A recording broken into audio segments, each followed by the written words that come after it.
Assalamualaikum warahmatullahi wabarakatuh. Rahayu, Sagung Dumadi. Masih bersama kami di channel Babat Nusantara. Pada kesempatan kali ini akan melanjutkan cerita Krisnogo Sosro dan Sabu Inten bagian ke-81. Setelah itu segera ia meloncat dan melarikan diri seperti terbang di gelap malam. "Bapak!" teriak Bagus Handoko. Manahan memandang anak itu dengan wajah yang dingin pula. Sambil berdiri perlahan-lahan, Bagus Handoko mendekati gurunya sambil berkata pula, "Kenapa Bapak membiarkan orang itu pergi? Selama ini aku ingin menangkap salah seorang di antaranya. Dengan hadirnya Bapak di sini, aku mengharap bahwa aku akan dapat mengetahui alasan mereka menyerang aku. Tetapi bahkan Bapak membiarkan orang itu pergi."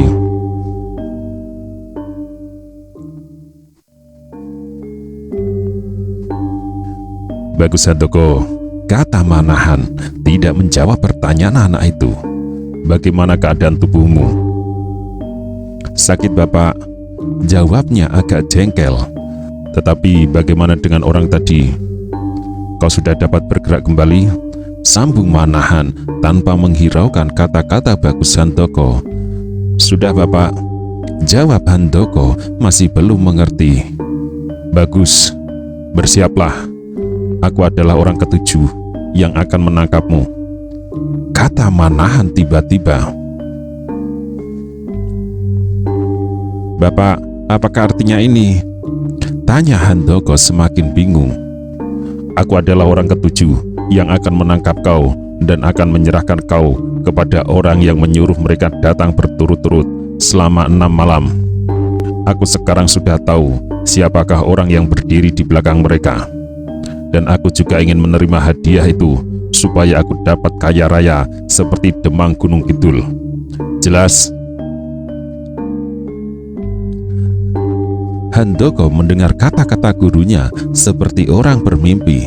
Tetapi tiba-tiba ia melihat gurunya benar-benar bersiap untuk menyerangnya, sehingga ia menjadi bertambah bingung. "Handoko," kata Manahan kemudian, "terserahlah padamu. Apakah kau masih ingin hidup atau tidak? Aku tidak mempunyai kepentingan dengan kau lagi. Kau harus melawan aku. Kalau tidak, aku akan membawamu hidup-hidup. Kalau kau mau melawan, aku beri kau keringanan. Aku akan membawa kau setelah kau aku binasakan, supaya kau tidak menjadi bahan pertunjukan." Agaknya Handoko sadar bahwa ia tidak bermimpi. Ia harus memilih dua hal yang sama-sama tak dikehendaki. Karena itu, ia menjadi bingung sekali. Tetapi ia tidak sempat berpikir-pikir lebih lanjut, sebab tiba-tiba gurunya telah melangkah dan menghantam lambung. Maka dengan gerak naluriah, Handoko menghindarkan diri. Dengan kekuatan ada padanya, ia melinting tinggi dan kemudian jatuh berguling-guling menjauhi gurunya. Tetapi Manahan mengejar terus sambil melepaskan serangan-serangan yang sangat berbahaya dan bersungguh-sungguh. Ia memang pernah berlatih dengan gurunya seperti ia harus berkelahi sungguh-sungguh, namun terasa bahwa selama itu gurunya selalu menyesuaikan diri dengan gerak-geraknya. Tetapi kali ini Manahan benar-benar telah menyerangnya dengan pukulan-pukulan yang dapat membinasakan. Karena itu Bagus Handoko menjadi benar-benar tidak tahu apa yang harus dilakukan kecuali meloncat-loncat, berlari, berguling, dan cara-cara lain untuk menghindari serangan-serangan Manahan. Namun demikian, Manahan menyerang terus seperti orang kehilangan akal.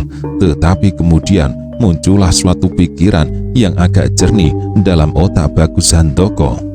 Tiba-tiba ia merasa bahwa saat ini adalah saat terakhir baginya untuk menunjukkan kepada gurunya ketekunan serta kesungguhannya selama ini dalam menerima segala ilmu serta pelajarannya. Ia sudah pasti bahwa kalau benar-benar gurunya akan membunuhnya, maka saat terakhir ini akan dipergunakan sebaik-baiknya. Ia harus dapat menunjukkan kepada gurunya hasil-hasil yang telah dicapainya dalam olah kanuragan.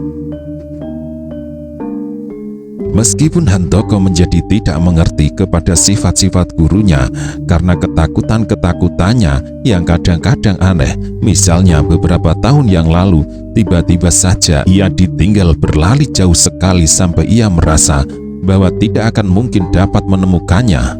Tetapi tiba-tiba gurunya itu yang pada saat itu bernama Mahesa Jenar datang kembali kepadanya, yang kemudian untuk beberapa tahun melatihnya dengan tekun. Sekarang tiba-tiba gurunya itu berbuat keanehan lagi, tetapi agaknya kali ini gurunya tidak lagi bermain-main, sebab apabila ia lengah maka pastilah nyawanya akan melayang. Namun demikian, apabila hal itu sudah dikehendaki oleh gurunya, maka yang dapat dilakukan adalah menyenangkan hati gurunya pada saat terakhir itu. Ia harus menunjukkan kepada gurunya hasil pelajaran yang diterimanya selama ini dengan sebaik-baiknya. Dengan demikian, ia akan dapat membesarkan hati gurunya itu yang telah berjerih payah mendidiknya. Mendapat pikiran yang demikian, maka tiba-tiba Bagus Handoko merasa seolah-olah menerima segala kekuatannya kembali. Seolah-olah badannya merasa bertambah segar dan sehat. Tanpa mengenal ketakutan atas kematian yang bakal datang, Handoko kemudian bergerak dengan cepat seperti anak-anak yang menari-nari riang menjelang ayahnya pulang dari rantau. Dengan demikian, maka ia telah berbuat sebaik-baiknya untuk melawan gurunya yang sangat disegani serta dicintainya itu. Pertempuran itu segera berjalan semakin cepat. Bagus Handoko telah berusaha untuk mengurangi tekanan Manahan dengan menyerangnya pula berkali-kali. Ia tiba-tiba saja merasa bahwa ia tidak dapat melayani gurunya jauh lebih baik daripada saat-saat yang lampau. Dengan tangkasnya ia menyerang, melenting, kemudian melingkar di udara. Kalau kebetulan ia terlempar oleh pukulan-pukulan gurunya yang dahsyat, ia sudah berusaha sebaik-baiknya.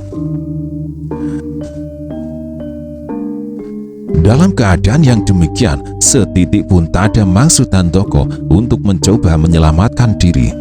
Sebab adalah tidak mungkin sama sekali baginya berbuat demikian. Jadi yang dilakukan itu adalah benar-benar suatu pernyataan kebaktian seorang murid terhadap gurunya, sebab bagaimanapun Manahan adalah gurunya. Manahan adalah seorang yang perkasa yang pernah menjabat sebagai seorang perwira pasukan pengawal raja.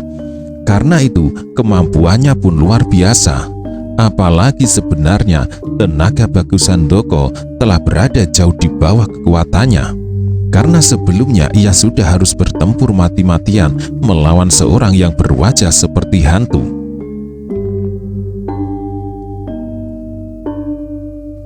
Daya perlawanan Bagus Handoko pun segera tampak surut.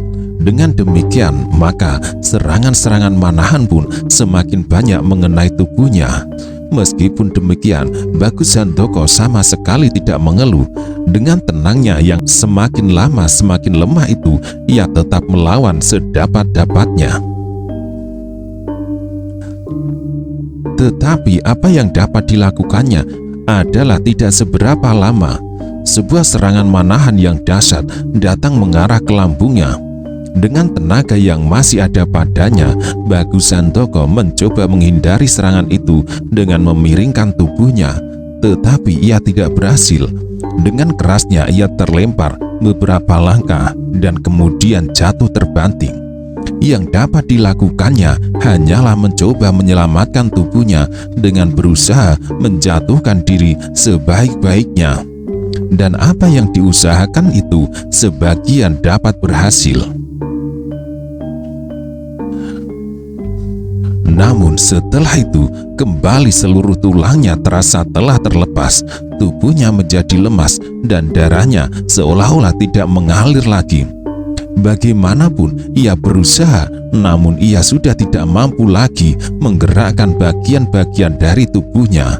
Meskipun demikian, Bagus Sandoko tetap tidak mengeluh sama sekali.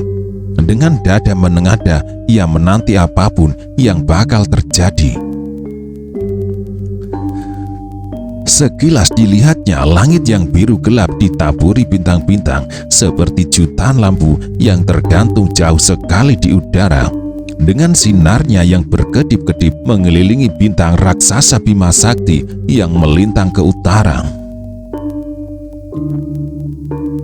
Kemudian dilihatnya gurunya yang dilakukan sebagai ayah setelah ayahnya yang sebenarnya pergi meninggalkannya berjalan mendekatinya, dan Bagus Sandoko telah siap menerima apapun yang dilakukan oleh gurunya itu.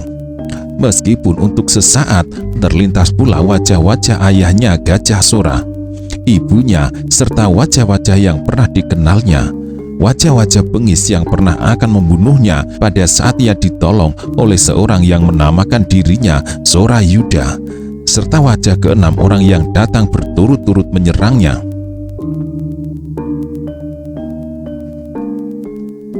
Dan sekarang yang berada di depannya adalah gurunya, Manahan, yang sebenarnya dikenalnya dengan nama Mahesa Jenar, yang menyatakan dirinya sebagai orang yang ketujuh.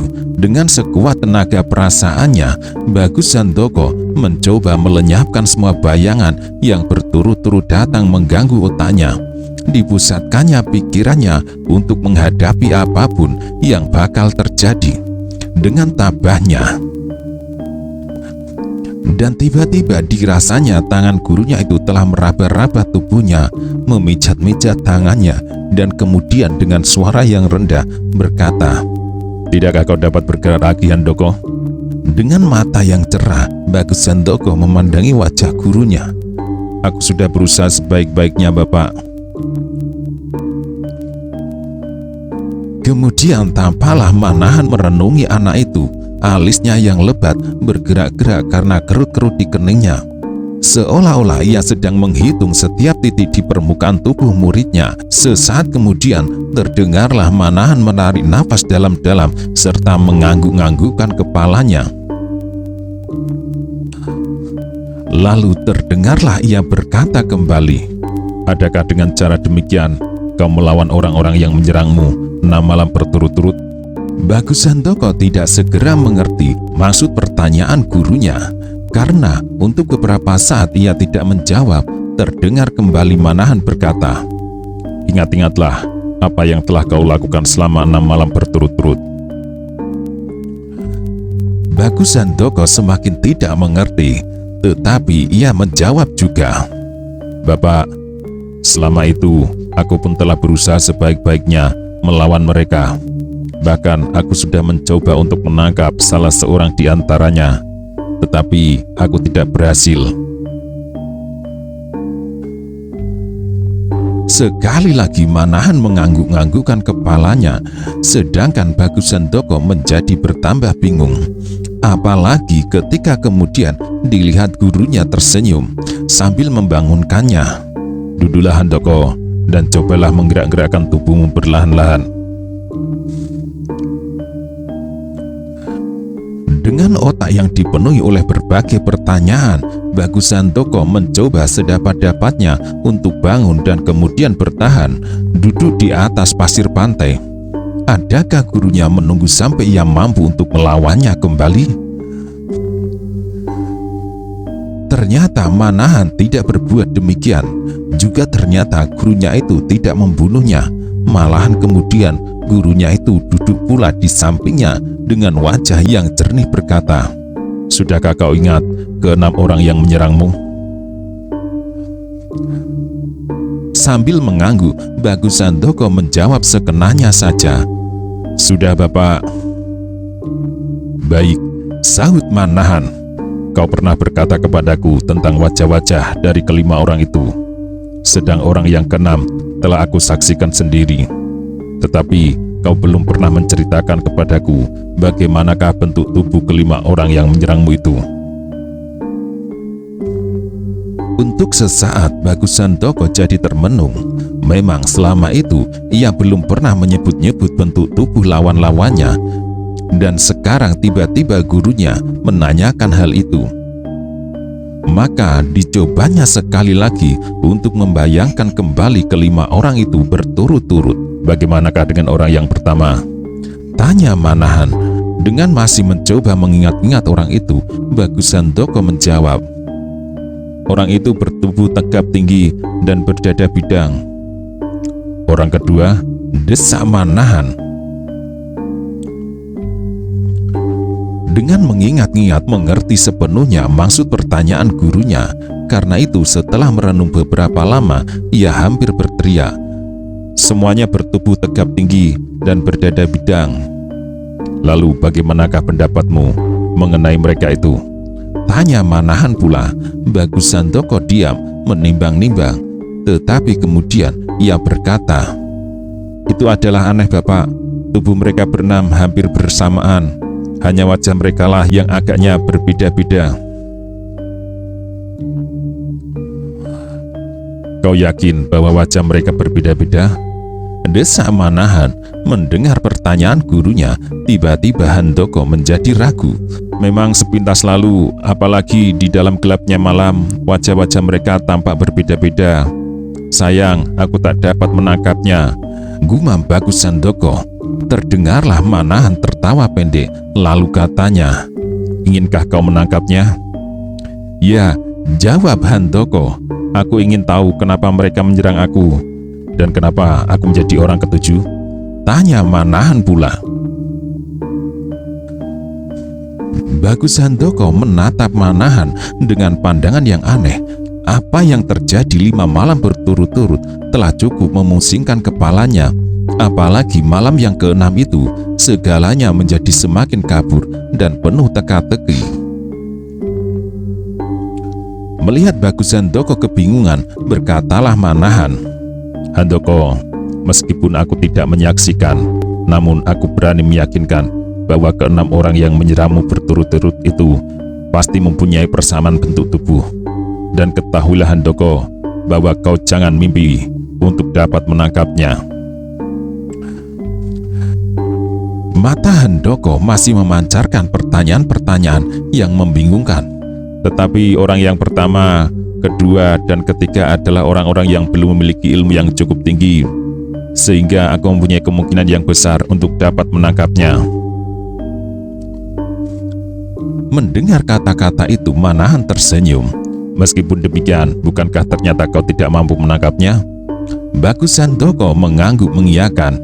Jangankan kau Handoko, sambung Manahan, sedang aku pun tidak berani bermimpi untuk dapat menangkapnya. Mendengar perkataan itu, Handoko terkejut bukan main, sampai ia tergeser ke samping. Matanya semakin membayangkan kebingungan yang memenuhi hatinya. Handoko, kata Manahan seterusnya dengan perasaan iba, sudah sewajarnya kalau kau menjadi bingung karenanya.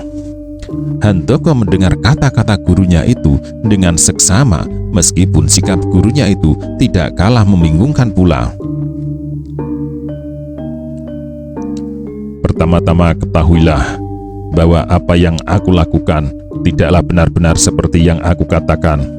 Otakku masih cukup sehat untuk tidak melakukan hal-hal seperti itu. Sedang apa yang aku lakukan adalah untuk meyakinkan dugaanku terhadap ke-6 orang yang telah menyerangmu 6 malam berturut-turut. Dengan caraku itu, aku kemudian yakin siapakah orang-orang yang datang berturut-turut itu. Guru, potong Handoko dengan penuh haru. Jadi Bapak tidak benar-benar mau membunuhku? Mendengar pertanyaan Bagus Handoko, Manahan jadi terharu. Jawabnya sambil membelai kepala anak itu. Kenapa aku akan membunuhmu? Bukankah Bapak sendiri berkata demikian? Jawab Handoko. Dan kau telah mencoba mempertahankan dirimu? Tanya Manahan pula. Tidak Bapak, Aku sama sekali tidak berusaha untuk menyelamatkan diri, tetapi aku hanya bermaksud untuk menunjukkan hasil pelajaran-pelajaran yang aku terima selama ini pada saat-saat terakhir. Diam-diam, Manahan memuji di dalam hati. Benar-benar anak ini berhati bersih dan setia. Karena itu Manahan menjadi semakin terharu. Namun demikian ia berusaha agar wajahnya sama sekali tidak membayangkan perasaannya. "Handoko," kata Manahan kemudian. "Baiklah, aku beritahukan dugaanku atas semua kejadian-kejadian yang berlaku itu, supaya kau tidak terlalu lama menebak." Handoko menjadi sangat tertarik. Karena itu ia menggeser duduknya semakin dekat dengan gurunya. "Handoko," Manahan melanjutkan, "mengucapkan syukur atas semua peristiwa yang berlaku 6 malam berturut-turut. Meskipun barangkali untuk 2-3 hari tubuhmu akan masih terasa sakit-sakit, namun setelah itu kau akan berbangga karenanya." "Apakah yang dapat aku banggakan, Bapak?" tanya Handoko. Manahan tersenyum, lalu jawabnya, "Aku telah mencoba untuk memancingmu dalam suatu perkelahian. Apapun alasanmu, tetapi kau telah berbuat sebaik-baiknya. Sedang apa yang kau lakukan sebagian adalah bukan hasil pelajaran yang aku berikan." "Bapak," potong Handoko, "kenapa kau berbuat demikian? Aku tidak pernah belajar kepada siapapun kecuali kepada Bapak." Kembali Manahan tersenyum.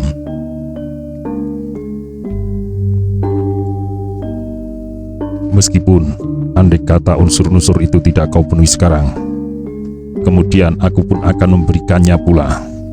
Tetapi kemajuan yang kau capai selama 5 hari akan sama dengan kemajuan yang akan kau capai dalam waktu berbulan-bulan, apabila hal itu kau pelajari dariku, serta dalam keadaan yang biasa."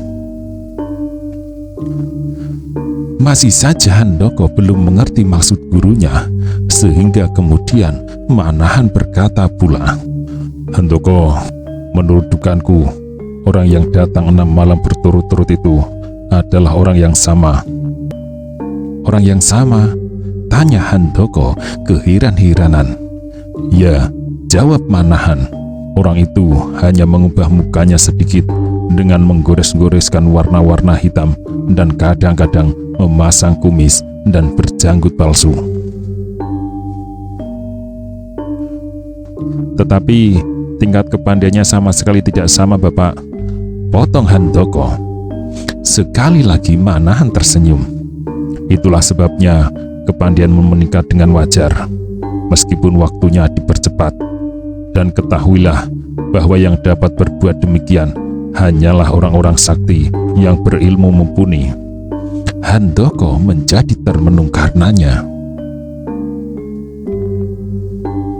"Jadi apakah maksudnya menyerangku? Dan kenapa dikatakannya bahwa orang-orang itu akan menangkap aku untuk sebuah pertunjukan pembunuhan?" tanya Handoko.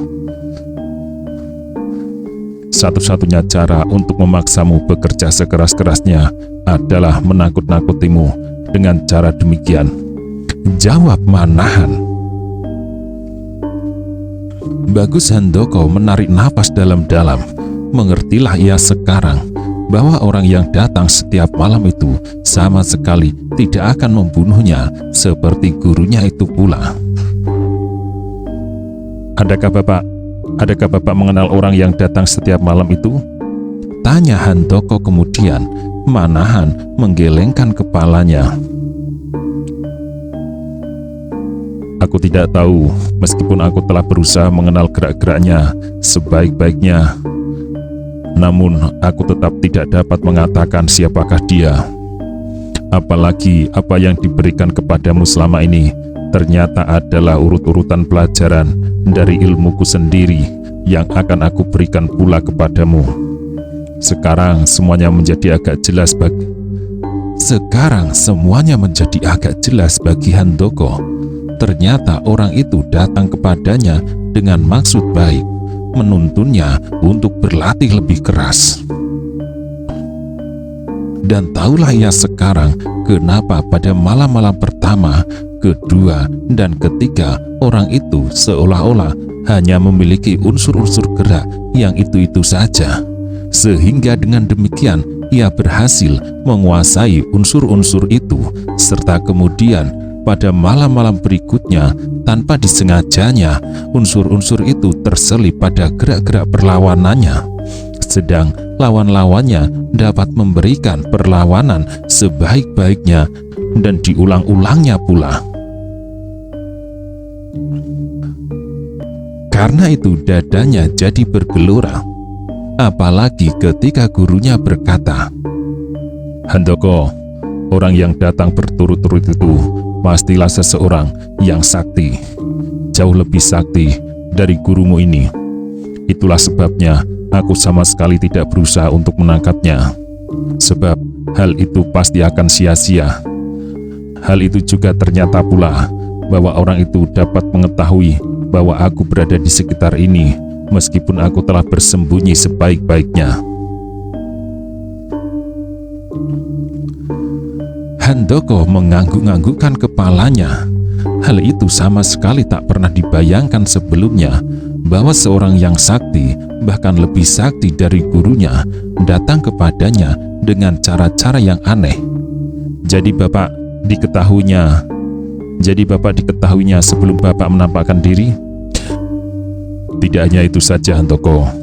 Manahan meneruskan, sedang aku pun telah menerima nasihatnya pula. Nasihat untuk Bapak? Tanya Handoko terkejut. Manahan mengangguk-anggukkan kepalanya. Bukankah orang itu berkata kepadaku bahwa pertanian bukanlah daerah pelarian, bukan daerah tempat orang-orang yang berputus asa, apabila kewajibannya sendiri sudah tak dapat ditunaikan? Handoko memandang Manahan dengan mata yang bertanya-tanya. Ia sama sekali tidak tahu maksud perkataan itu. Sampai Manahan melanjutkan, "Handoko, barangkali kau sama sekali tak dapat menghubungkan perkataan-perkataan itu dengan keadaan kita. Tetapi ketahuilah bahwa ada suatu hal yang selama ini belum pernah aku katakan kepadamu, sebab kau masih kuanggap terlalu kanak-kanak. Sekarang aku kira kau telah cukup dewasa untuk mengetahui lebih banyak hal tentang keadaan kita, keadaan serta kewajiban-kewajibanku, dan keadaan serta kewajiban-kewajibanmu." Bagus Handoko mendengarkan setiap kata gurunya dengan seksama. Sakit-sakit di seluruh tubuhnya sudah tidak dirasakannya lagi. Sementara itu, angin malam bertiup lemah dan bintang-bintang di langit telah mengubah susunannya. Bintang Waluku telah jauh condong di barat, sedang bintang Bima Sakti telah mulai mengambur pada kedua ujungnya, jauh di selatan dan utara. Bagus Handoko, Manahan meneruskan perlahan-lahan. Sebenarnya saat ini aku sedang mengemban tugas yang sangat berat, tugas yang tidak boleh diketahui oleh orang lain. Sekarang, karena kau sudah cukup dewasa, ternyata seorang sakti yang tak dikenal telah berkenan langsung mengajarmu. Maka baiklah, aku berterus terang pula. Saat ini aku sedang berusaha mencari dua pusaka istana yang hilang, berwujud keris yang bernama Kiai Nogosostro dan Kiai Saukuinten. Handoko mendengarkan cerita gurunya sampai tidak sempat berkedip. Sedang Manahan kemudian bercerita tentang kedua keris yang diketemukannya bersama ayahnya, Gajah Sora. Tetapi keris itu kemudian hilang kembali, dan karena itu pula maka ayahnya terpaksa menghadap Sultan Demak untuk mempertanggungjawabkan hilangnya kedua pusaka itu. Sepeninggalan Gajah Sora, Banyu Biru kemudian ditimpa oleh banyak malapetaka, dan Bagus Handoko sendiri hidupnya selalu terancam bahaya. Untunglah bahwa Paman Lembu Sora segera bertindak, desis Bagus Handoko. Dengan demikian pasti ibu serta Banyu Biru dapat diselamatkan. Mendengar kata-kata Bagus Handoko itu, Manahan menarik nafas dalam-dalam. Sambil menggeleng-gelengkan kepalanya, ia berkata dengan suara sayu, "Kau keliru, Bagus Handoko." "Keliru?" Sela Handoko terkejut. "Ya, kau keliru." Manahan menjelaskan, "Sayang, bahwa pamanmu sama sekali tidak berbuat demikian. Meskipun apa yang dikatakan kepada semua warga Banyu Biru, pamanmu telah berusaha menyelamatkan ibumu serta daerah perdikan itu. Namun nyatanya tidaklah demikian. Sebab pamanmulah sebenarnya sumber keributan itu." Handoko menjadi tidak mengerti. Ia melihat sendiri ketika itu pamannya telah membantu ayahnya menghalau gerombolan yang menyerang Banyu Biru. Bahkan kemudian ibunya telah memerintahkan Sawung Rono untuk meminta bantuan pamannya pula ketika kemudian timbul huru-hara. "Bagus Handoko," sambung Manahan, "ketahuilah, pamanmulah yang berusaha untuk menyingkirkan ayahmu. Karena pamanmu ingin menguasai seluruh daerah perdikan Pangrantunan Lama. Karena itu, ia telah berusaha untuk menyingkirkan kau pula, yang pasti akan menjadi penghalang usahanya itu."